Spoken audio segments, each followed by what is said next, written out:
Takže zdravím vás, kryptoinvestori. Dnes Bitcoin sa celkovo drží a udržiava tie hodnoty $109 250.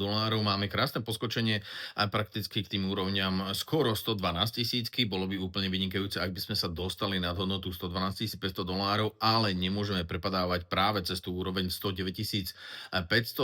No dnes o 14:30 dostaneme extrémne dôležité dáta, ktoré nám budú celkovo ukazovať, alebo teda možno dopomáhať k tomu, aby sme sa dostali práve, dúfajme, že cez tú hodnotu rezistencie.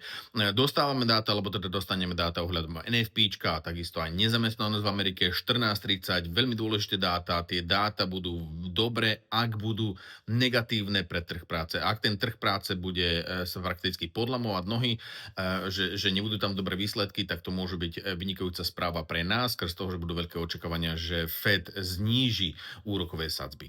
Čiže dúfajme 14:30, pripravte sa.